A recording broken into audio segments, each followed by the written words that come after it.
നാമം വാഴ്ത്തപ്പെടുമാറാകട്ടെ. ഈ മീഡിയയിലൂടെ എന്നെ കേൾക്കുന്ന എല്ലാ സഹോദരിമാർക്കും കർത്താവായ യേശുക്രിസ്തുവിൻ്റെ നാമത്തിലുള്ള സ്നേഹവന്ദനം.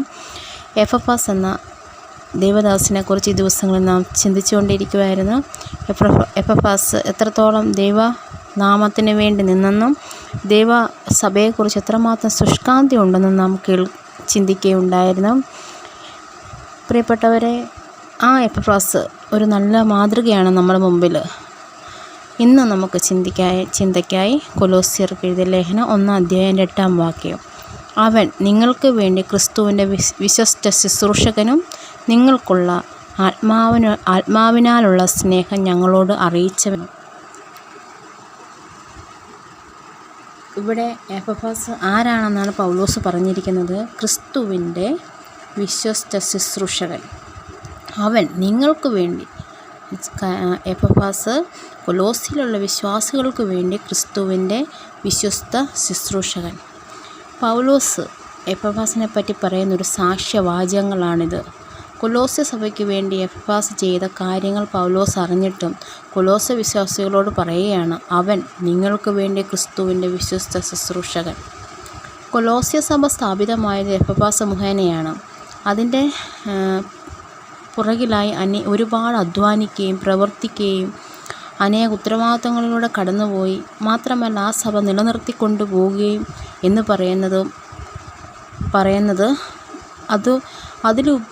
അതിലും ബന്ധപ്പാടുള്ള കാര്യമാണ്. ഈ കാര്യങ്ങൾ എല്ലാം എപ്പഫ്രാസ് വളരെ ശുഷ്കാന്തിയോടും ദൈവകൃപയോടും കൂടെ പ്രവർത്തിച്ചുവെന്ന് പൗലോസ് പറയുന്നത് മുഖാന്തരം നമുക്ക് അറിയാനായിട്ട് സാധിക്കും. കൊലോസ്യ ലേഖനം വായിക്കുമ്പോൾ പൗലോസ് പറയുമ്പോൾ നമുക്ക് മനസ്സിലാക്കാനായിട്ട് കഴിയുന്നത് എത്രമാത്രം ശുഷ്കാന്തിയോടുകൂടിയാണ് എപ്പഫ്രാസ് പ്രവർത്തിച്ചതെന്ന്. ഇതിൻ്റെ എല്ലാ അടിസ്ഥാനത്തിലാണ് പൗലോസ് കൊലോസ്യരോട് പറയുന്നത്, അവൻ നിങ്ങൾക്ക് വേണ്ടി ക്രിസ്തുവിൻ്റെ വിശ്വസ്ത ശുശ്രൂഷകൻ.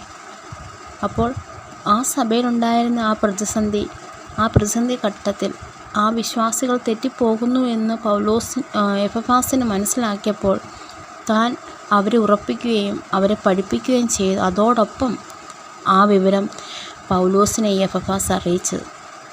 അപ്പോൾ എപ്പഫ്രാസ് അവിടുത്തെ പ്രശ്നം മാത്രമല്ല പറഞ്ഞത്, അവരനുഭവിക്കുന്ന ആത്മീയ സന്തോഷവും അവരുടെ സ്നേഹവും വിശ്വസ്തതയും എല്ലാം പൗലോസിനോട് എപ്പഫ്രാസ് പറഞ്ഞു.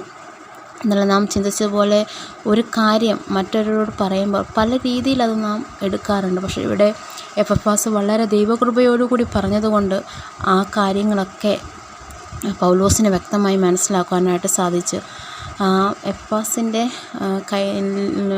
എപ്പഫ്രാസ് വഴി ലഭിച്ച വിവരത്തിൻ്റെ അടിസ്ഥാനത്തിലാണ് പൗലോസ് കൊലോസ്യ സഭയിലോട് പറയുന്നത്, അവൻ നിങ്ങൾക്ക് വേണ്ടി ക്രിസ്തുവിൻ്റെ വിശ്വസ്ത ശുശ്രൂഷകൻ.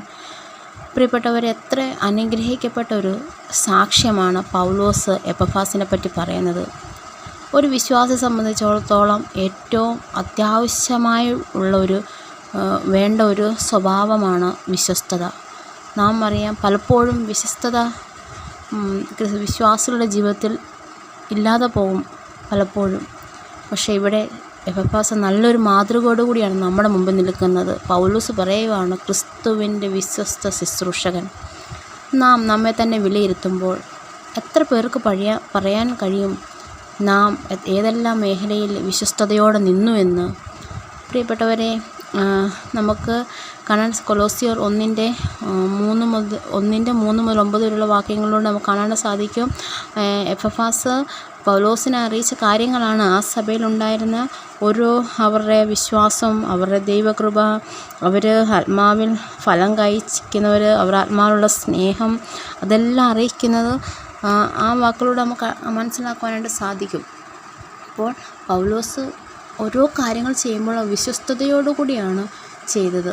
നമുക്കറിയാം, 12-ാം സങ്കീർത്തനം വായിക്കുമ്പോൾ നമുക്ക് കാണാനായിട്ട് സാധിക്കുന്നത്, വിശ്വസ്തന്മാർ മനുഷ്യപുത്രന്മാരുടെ ഇടയിൽ കുറഞ്ഞു പോകുന്നു എന്നാണ് 12-ാം സങ്കീർത്തനത്തിൽ നമുക്ക് കാണാനായിട്ട് സാധിക്കുന്നത്. പ്രിയപ്പെട്ടവരെ, ഈ വിശ്വസ്തത എന്ന് പറയുന്നത് 12-ാം സങ്കീർത്തനം 1-ാം വാക്യം, യഹോവയെ രക്ഷിക്കണമേ, ഭക്തന്മാരില്ലാതെ പോകുന്നു, വിശ്വസ്തന്മാർ മനുഷ്യപുത്രന്മാരിൽ കുറഞ്ഞിരിക്കുന്നു.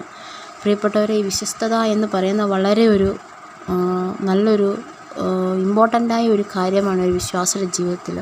നാം നിൽക്കുന്ന മേഖലയിൽ നാം എത്രത്തോളം വിശ്വസ്തരാണ്. എപ്പഫ്രാസ് നമ്മുടെ മുമ്പിൽ നല്ലൊരു മാതൃകയാണ്. ക്രിസ്തുവിൻ്റെ വിശ്വസ്ത ശുശ്രൂഷകനാണ്. പ്രിയപ്പെട്ടവർ, എന്നെയും നിങ്ങളെയും കുറിച്ച് എത്ര പേർ ഇങ്ങനെയൊരു സാക്ഷ്യം പറയും? നാം നമ്മെ തന്നെ വിലയിരുത്തിക്കൊണ്ട് ഈ എപ്പഫ്രാസിനെ നല്ല മാതൃകയാക്കി നമ്മുടെ ജീവിതത്തിലെടുക്കാം. ദൈവനാമം വാഴ്ത്തപ്പെടുമാറാകട്ടെ.